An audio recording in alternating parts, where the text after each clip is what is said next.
Salut, salut mesdames et messieurs et bienvenue à cette nouvelle édition de En route avec Dieu. En route avec Dieu, nous recevons aujourd'hui un invité spécial. Il s'agit de l'apôtre Diantin. L'apôtre Diantin, vous aurez l'occasion de le connaître tout à l'heure. C'est l'un des pionniers, n'est-ce pas, de la mission au Cameroun. Bonjour apôtre. Bonjour. Est-ce que vous pouvez vous présenter pour notre public? Oui, vous l'avez dit, je suis par la grâce de Dieu, Alexandre Diantin, apôtre par sa grâce,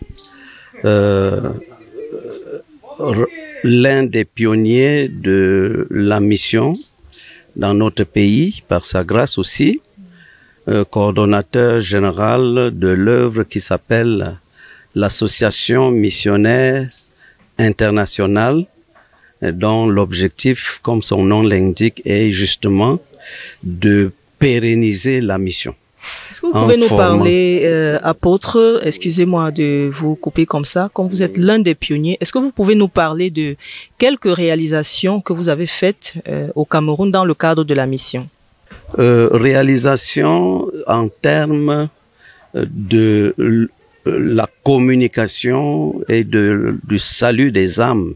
Le Seigneur, dès les années 1967, où il m'a appelé à le connaître tout jeune, m'a immédiatement impliqué dans la mission.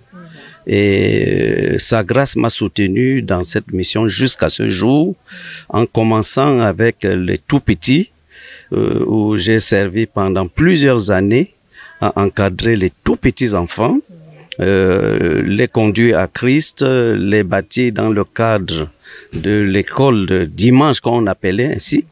Mais juste dans le secondaire, immédiatement, j'étais impliqué pour conduire la jeunesse dans le cadre du mouvement chrétien des jeunes. Et là, nous avons eu la grâce de voir plusieurs de nos camarades de classe que nous avons conduits à Christ. Ça n'a certainement pas, universitaire, oui. Ça n'a certainement pas été une tâche facile pendant toutes ces années. Est-ce que vous avez eu des défis? Si oui, lesquels? Oui, ça n'a pas été facile, mais j'ai constaté une chose. Quand Christ lui-même vous touche, il met en vous un zèle, un courage qui vous rend infatigable. Aujourd'hui, je continue à avoir le même zèle, le même courage comme le premier jour. Je n'arrive pas à me taire. Donc ça, c'est l'œuvre de Dieu dans un cœur. Vous voyez, quand c'est lui qui te touche, vraiment, la mission est là, c'est gravé. Quelqu'un a dit malheur à moi si je n'évangélise pas. C'est la réalité que moi je vis aussi.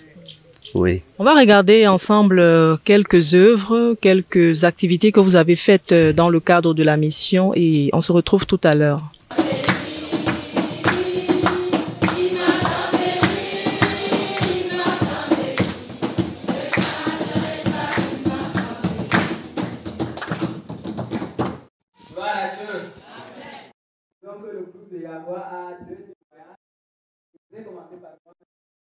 Pour la présentation, je suis le frère d'apôtre frère, disciple de Jésus-Christ et par ailleurs missionnaire de Jésus-Christ.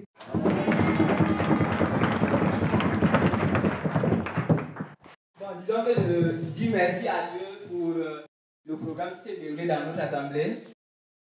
Je dis merci à Dieu pourquoi? Parce qu'avant, je ne pouvais pas me tenir devant vous. Mais aujourd'hui, comme vous le voyez, je peux me tenir devant vous et parler.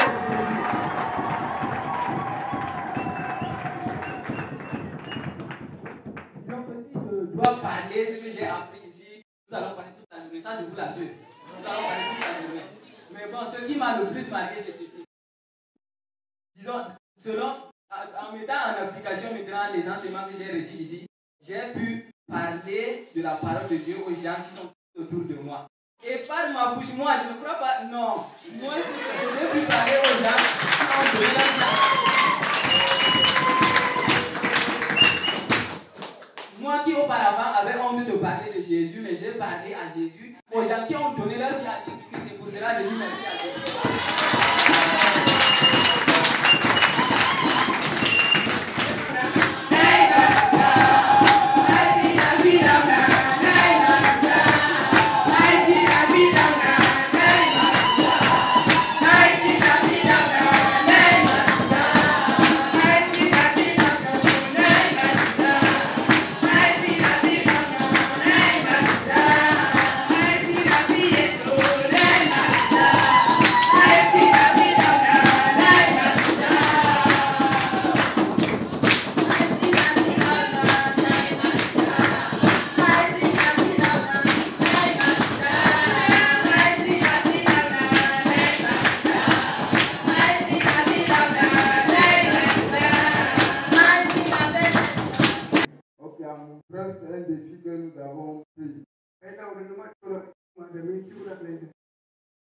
Pour l'évangélisation, ça nous a vraiment bénis. Et même nous, on est plus donc sortis prêcher même à nos camarades.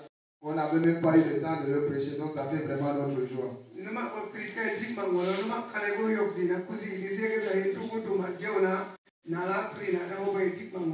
En bref, que le Seigneur puisse bénir toute la participation des bien-aimés qui ont vraiment aussi accompagné le bien-aimé de Yahweh pour cette évangélisation.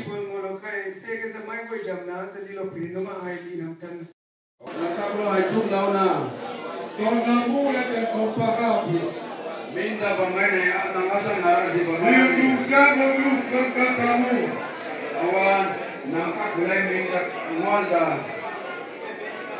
Il est puissant, notre Dieu.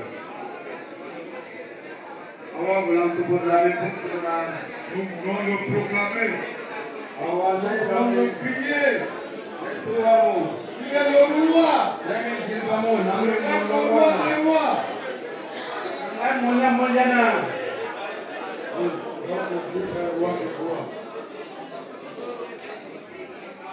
lui la gloire. À lui la magnificence. À lui l'honneur.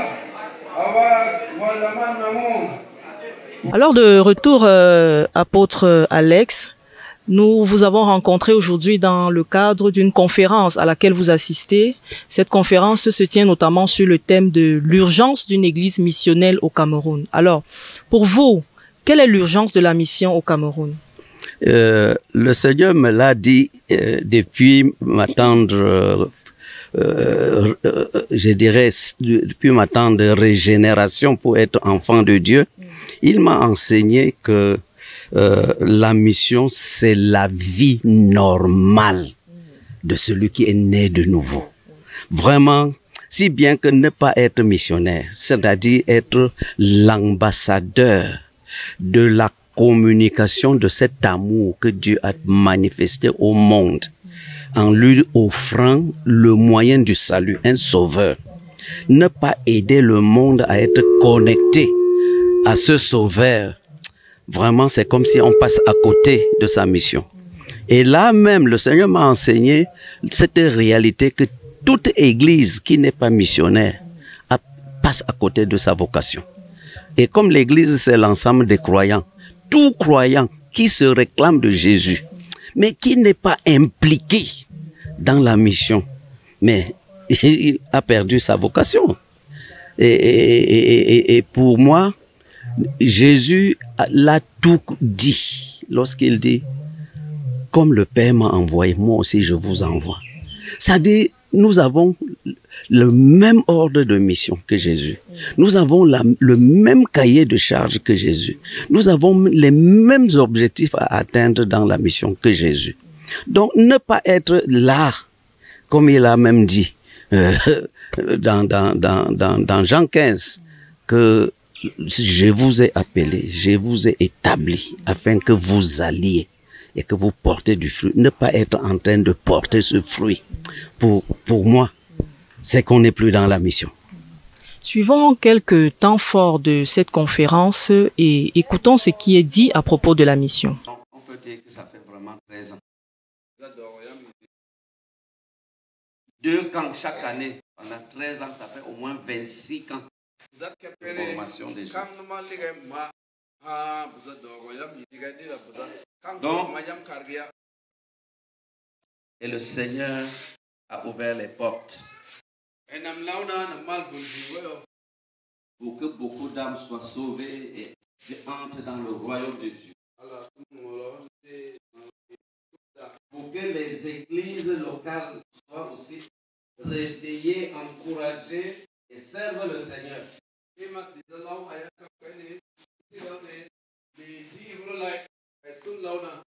C'est pourquoi mon témoignage est connu de tous.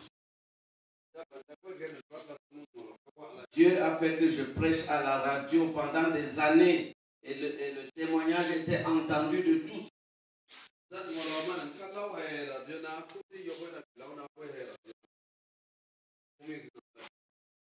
En 90, le Seigneur a mis en place ce que aujourd'hui vous voyez de vos yeux.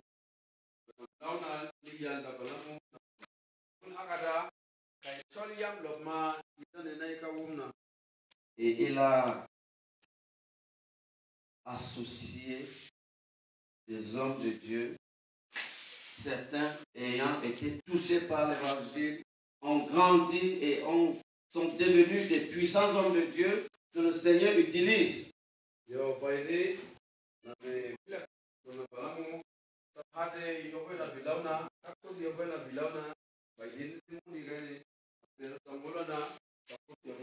L'école de mission, comme vous l'avez entendu, existe donc depuis 90 chaque année pour former les chrétiens qui le veulent, les jeunes depuis 90 chaque année pour équiper le peuple de Dieu pour qu'ils aillent dans le monde et partout, là où ils sont, dans leur famille, apporter le salut.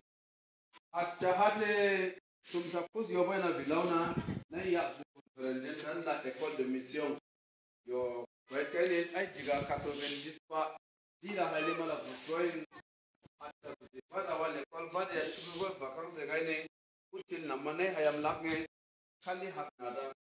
Ça veut dire que ça fait 28 ans. Et tous ceux que vous avez entendu prêcher ici, beaucoup sont passés par là.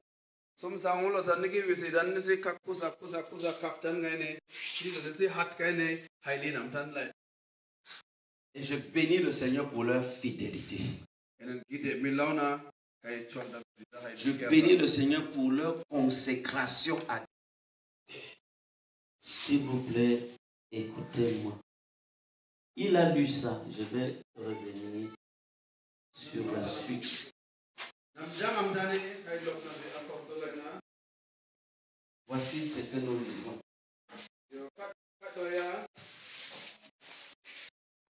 Après avoir entendu ce discours, il eut le cœur vivement touché.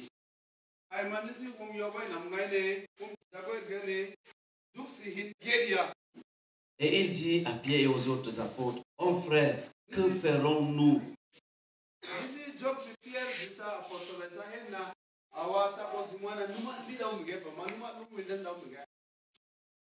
Pierre leur dit, répandez-vous et que chacun de vous soit baptisé au nom de Jésus-Christ pour le pardon de vos péchés et vous recevrez le don du Saint-Esprit.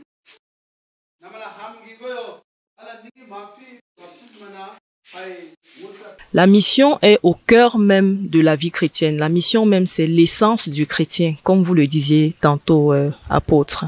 Alors, vous le disiez à l'entame de votre propos lorsque vous vous présentiez que vous êtes le président d'une association dénommée AMI. Est-ce qu'on peut savoir un peu plus sur cette association, apôtre? Oui, d'abord sa naissance.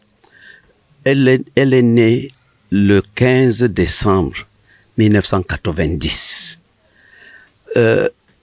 À l'issue d'une œuvre de foi que les dirigeants de l'époque de l'Association des évangéliques d'Afrique et de Madagascar, comme on les nommait ce temps-là, AEAM, je crois que c'est ça qui est devenu AEA, l'Association des évangéliques d'Afrique.